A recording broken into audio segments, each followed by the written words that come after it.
नमस्कार। आज हम राजस्थान लोक सेवा आयोग की तरफ से जो वैकेंसी आई है, ठीक है, कॉलेज लेक्चरर की, जिसे हम अंग्रेजी में असिस्टेंट प्रोफेसर और हिंदी में सहायक आचार्य कहते हैं,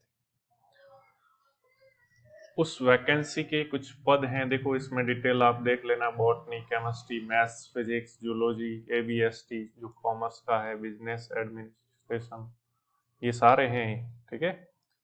देखो, इकोनॉमिक्स है, इंग्लिश है, ज्योग्राफी है, हिंदी है, हिस्ट्री है, सोशियोलॉजी है, music, philosophy, political, public administration, Sanskrit, Urdu, home science और एग्रीकल्चर, पंजाबी, इन सब सब्जेक्ट में है। टोटल मिला के 918 वैकेंसी है। तो इसके लिए क्या क्या क्वालिफिकेशंस हैं और इसमें जो गुड एकेडमिक रिकॉर्ड है वो क्या है, इसके बारे में आज बात कर लेते हैं। तो चलिए, सबसे पहले तो क्या है शैक्षणिक योग्यता। क्या लिखा है, देखो, at least 55% marks at the masters degree level. MA में कितने, 55% in the relevant subject from an Indian university.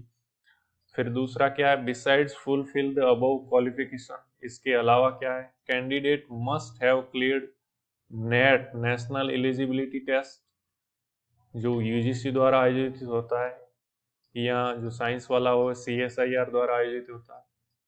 Similar test UGC like SLET या सेट, जो राज्य में स्टेट एलिजिबिलिटी टेस्ट होता है। यानी एमए है उसमें 55% और उसके साथ या तो नेट हो या सेट हो। बाकी वाले तो आप देख लेना, नीचे दे रखा है, जो पीएचडी वगैरह के लिए अलग अलग क्या दे रखा है। अब हम बात करते हैं गुड एकेडमिक रिकॉर्ड, और इसमें जो एमए है वो 55% किसके लिए, जनरल के लिए। तो 5% की एससी एसटी और ओबीसी को छूट दे रखी है। तो एससी एसटी ओबीसी जो आरक्षित वर्ग से हैं उनके लिए एमए में 50% है और उसके साथ नेट या सेट। अब देखिए, गुड एकेडमिक रिकॉर्ड की परिभाषा में क्या आता है। तो good academic record means an average of at least 55% marks in 3 examination preceding to master's degree with at least 50% marks in graduation और एनी वन ऑफ सेकेंडरी और सीनियर सेकेंडरी, ठीक है। उसमें यानी कहने का मतलब ये है कि आपकी जो स्नातक है, चाहे बीए हो या बीएससी हो, उसमें कम से कम 50%, और साथ में जो 10वीं और 12वीं है उसमें से किसी एक में कम से कम 50%, एक में नहीं होगा तो चलेगा, ठीक है। ये और एवरेज जो 10वीं 12वीं और जो बीए या बीएससी ग्रेजुएशन है, इन तीनों का जो एवरेज है वो 55% होना चाहिए। लेकिन इसमें 5% की आरक्षित वर्ग को छूट है। तो एससी एसटी ओबीसी है वो 50% एवरेज है, तो वो गुड एकेडमिक रिकॉर्ड माना जाएगा। लेकिन ग्रेजुएशन में कम से कम 50 होने चाहिए और 10वीं और 12वीं में से किसी एक में कम से कम 50% होगा, ठीक है। और साथ में क्या कहा है कि without including any grace marks and और राउंडिंग ऑफ, ठीक है। यानी या तो ग्रेस मार्क्स से 50 बनाए हैं या राउंड ऑफ करके 50 बनते हैं, वो नहीं, कम से कम 50 जरूरी है। तो यहाँ पे आपको समझ में आ गया होगा कि अगर जनरल के हैं, जनरल, तो उसको तो चाहिए एमए के अंदर 55%, और जो आरक्षित है रिजर्व कैटेगरी जिसमें एससी एसटी ओबीसी वगैरह आते हैं उनको चाहिए 50। साथ ही बीए, बीए के अंदर 50 कम से कम होने चाहिए दोनों के, चाहे रिजर्व हो चाहे जनरल हो। और 10वीं और 12वीं में से किसी एक में है वो 50 होने चाहिए, चाहे जनरल हो चाहे रिजर्व हो। और जो एवरेज की बात करूं, 10वीं 12वीं और जो बीए है इनका एवरेज है, जनरल के लिए 55% चाहिए तीनों का एवरेज, और जो रिजर्व है SC ST OBC उनका 50 चाहिए। अगर ये आपके क्वालिफिकेशन में आ रहे हैं, ये आपने किए बिना किसी ग्रेस मार्क्स के, तो आप क्वालिफाइड हो इस कॉलेज लेक्चरर या जो असिस्टेंट प्रोफेसर सहायक आचार्य है इसका एग्जाम देने के लिए आप क्वालिफाई हो। दूसरा, अब आगे तो जो आयु है वो क्या होनी चाहिए, 21 वर्ष से 40 वर्ष तक होनी चाहिए। इनका ग्रेड पे देख लो, 6000 ग्रेड पे है, 15,600 से 39,100। और क्या है, 5 वर्ष की छूट है किसको, SC ST OBC और अति पिछड़ा वर्ग, मोर बैकवर्ड क्लासेस, इनको 5% की छूट है। 5 वर्ष की आयु में भी छूट है और वो अंकों में भी 5% की देखो छूट है।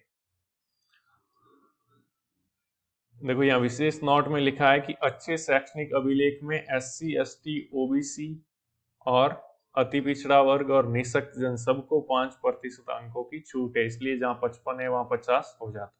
और 5% अंकों की छूट 55% के अंकों में दे सेकेंडरी और सीनियर सेकेंडरी और जो स्नातक है, तीनों परीक्षाओं में अलग अलग 5% की छूट दे नहीं, उन्होंने स्पष्ट लिखा है।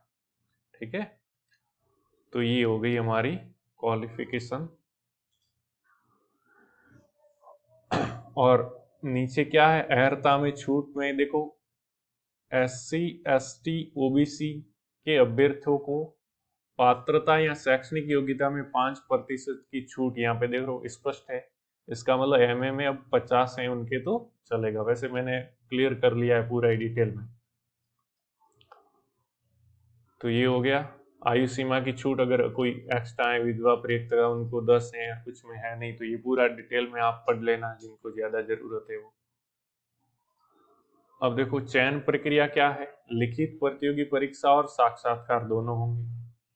परीक्षा का स्थान और तिथि में यथा समय सूचित किया जाएगा, अभी से कोई फिक्स नहीं।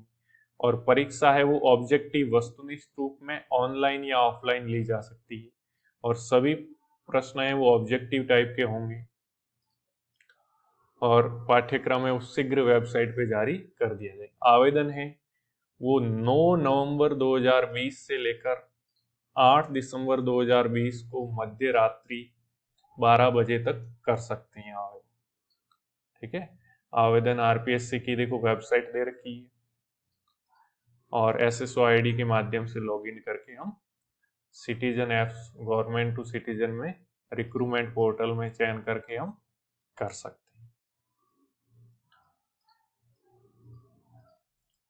फिर देखो आवेदन की शुल्क क्या क्या है, तो सामान्य वर्ग और आर्थिक रूप से कमजोर और राजस्थान के क्रीमिलेयर श्रेणी के OBC हैं उन सब के लिए तो 350 है, और नॉन क्रीमिलेयर OBC है और अति पिछड़ा वर्ग है उनके लिए 250 है, और जो निःशक्त जन है, SC है, ST है, जिनकी आय 2.5 लाख से कम है उनके लिए 150 रुपए ये शुल्क है।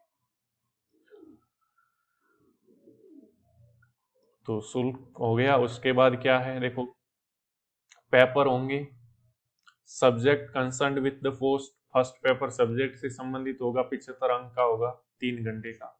दूसरा भी सब्जेक्ट से संबंधित पेपर होगा, ये भी 75 अंक का होगा और ये 3 घंटे का होगा। और तीसरा है राजस्थान का जीके आएगा, जिसमें 50 अंक का होगा और 2 घंटे का टाइम होगा। इस तरह टोटल 200 अंक का तो ये होगा, और 24 अंक के उन 24 अंकों का साक्षात्कार होगा। तो मुख्य मुख्य बातें मैंने इसकी बता दी है। तो जो भी ये जो क्वालिफिकेशन है इनमें आ रहा है वो आवेदन कर सकता है। तो आज के लिए बस इतना ही। जय हिंद, जय भारत और धन्यवाद।